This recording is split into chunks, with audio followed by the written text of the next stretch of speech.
Assalamualaikum warahmatullahi wabarakatuh. Hai, jumpa lagi di channel Ainul Islam Media. Kali ini saya akan membagikan sebuah video kisah Islami, yaitu kisah penghafal Al-Quran yang murtad di akhir hayatnya. Pada masa tabi'in terjadilah kisah yang miris, sekaligus memilukan. Kisah seorang pemuda soleh yang gagah dan berani. Namanya sebaik-baik nama. Di medan perang, ia dikenal sangat berani mengayunkan pedangnya, yang penuh dengan semangat bergelora menebas satu demi satu tubuh pasukan Romawi. Ia seorang penghafal Al-Quran, sekaligus seorang mujahid. Selain hafal Al-Quran, ia terkenal akan keilmuannya, kezuhudannya, ibadahnya, puasa Daudnya, serta ketakwaan dan keimanannya. Tapi mirisnya, ia meninggal dalam keadaan murtad. Lalu, siapakah pemuda tersebut? Dan apa penyebab kemurtadannya? Simak penjelasannya sampai habis agar tidak gagal faham. Sebelum kita lanjut, alangkah baiknya kita subscribe channel ini terlebih dahulu, dan jangan lupa tekan tanda loncengnya, agar tidak ketinggalan info dari channel ini. Serta jangan lupa like, komen, and share, agar channel ini makin berkembang dalam menyiarkan agama Islam.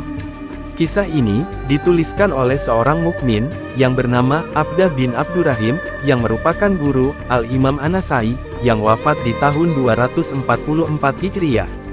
Diceritakan ada sosok pemuda yang begitu terkenal karena keilmuannya dan kesolehannya yang patut diacungi jempol.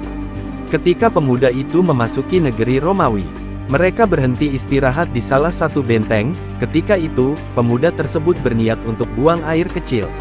Ketika turun dari kuda, dan menuju sudut benteng untuk melakukan hajatnya, secara tak sengaja, lewat di depannya seorang wanita bangsa Romawi, dengan paras yang sangat cantik. Kecantikan dan pesona wanita pirang itu begitu dahsyat, sehingga mengobrak-abrik relung hatinya, sehingga hati pemuda soleh tersebut jadi bergetar dan terkagum-kagum. Setelah peristiwa tersebut, hampir setiap hari pemuda soleh ini selalu kepikiran dengan sosok wanita tersebut. Berbagai upaya yang ia lakukan untuk melupakannya, namun tidak berhasil membuat bayangan wanita tersebut menghilang dari pikirannya. Hingga pada suatu hari, si pemuda soleh tersebut berniat untuk memberikan surat kepada wanita cantik tersebut dengan menggunakan bahasa Romawi. Yang isinya, "Aku sangat mengagumimu, terlalu susah bagiku untuk melupakan bayanganmu dari pikiranku. Tolonglah, bagaimana caranya agar aku bisa memilikimu?" Ternyata tak beberapa lama, surat itu pun dibalas oleh wanita cantik tersebut.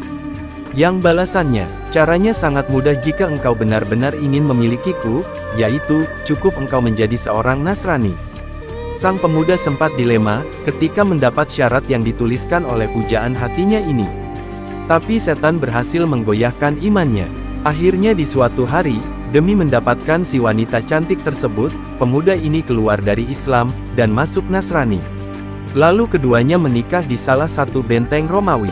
Rekan-rekannya kaget, dan tidak percaya dengan hal tersebut. Bagaimana mungkin, si pemuda yang dikenal taat ini, rela pindah agama hanya demi seorang wanita? Pada suatu hari, hingga keduanya bertemu secara tidak sengaja di suatu jalan.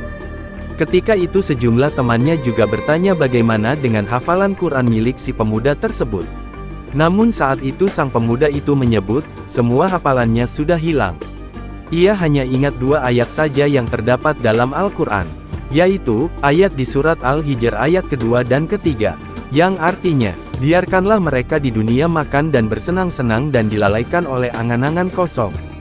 Maka kelak mereka akan mengetahui akibat dari perbuatan mereka." Hal tersebut seolah-olah Allah sengaja berbuat demikian biar menjadi peringatan untuk dirinya. Nahasnya sampai penghujung hayatnya ia juga tak sadar. Dalam keadaan seperti itulah akhirnya ajal datang menjemputnya. Ia mati dalam keadaan murtad yang dibenci oleh Allah Ta'ala. Pesona wanita Romawi itu telah mengubur imannya di dasar samudera. Demi kecantikan nan fana itu, ia rela meninggalkan Islam. Meninggal dengan tidak membawa imannya. Ia murtad karena terpesona dengan kecantikan seorang wanita Nasrani. Benarlah apa yang disampaikan Nabi Muhammad SAW. Beliau bersabda, "Sesungguhnya ada orang yang melakukan perbuatan ahli surga, seperti yang tampak pada banyak orang, padahal sebenarnya ia ahli neraka. Dan ada orang yang melakukan perbuatan ahli neraka, seperti yang tampak pada banyak orang, padahal ia termasuk ahli surga." Dalam riwayat yang sahih beliau berpesan, sesungguhnya setiap amalan tergantung pada akhirnya.